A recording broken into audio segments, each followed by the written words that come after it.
Are we? Come close. You.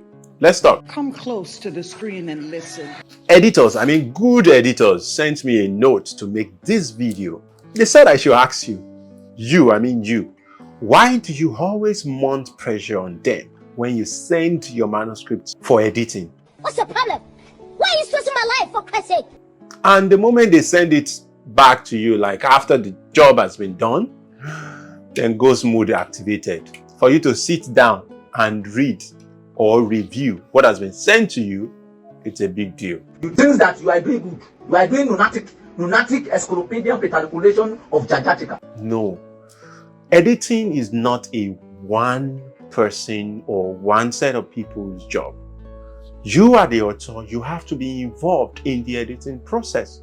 So when your manuscript is being sent to you, you are supposed to go through it, and because you understand the story, you understand the content more than any other person that is working on it.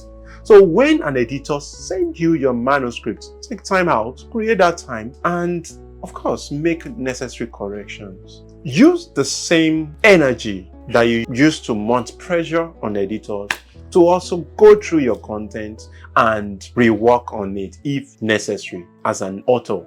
Don't drag the project unnecessarily. You get it? If you don't get it, forget about it. Alright guys, you want to thank me? Leave that. What are friends for? And for you, the editor, before you thank me, see you in the next video. I have a message for you.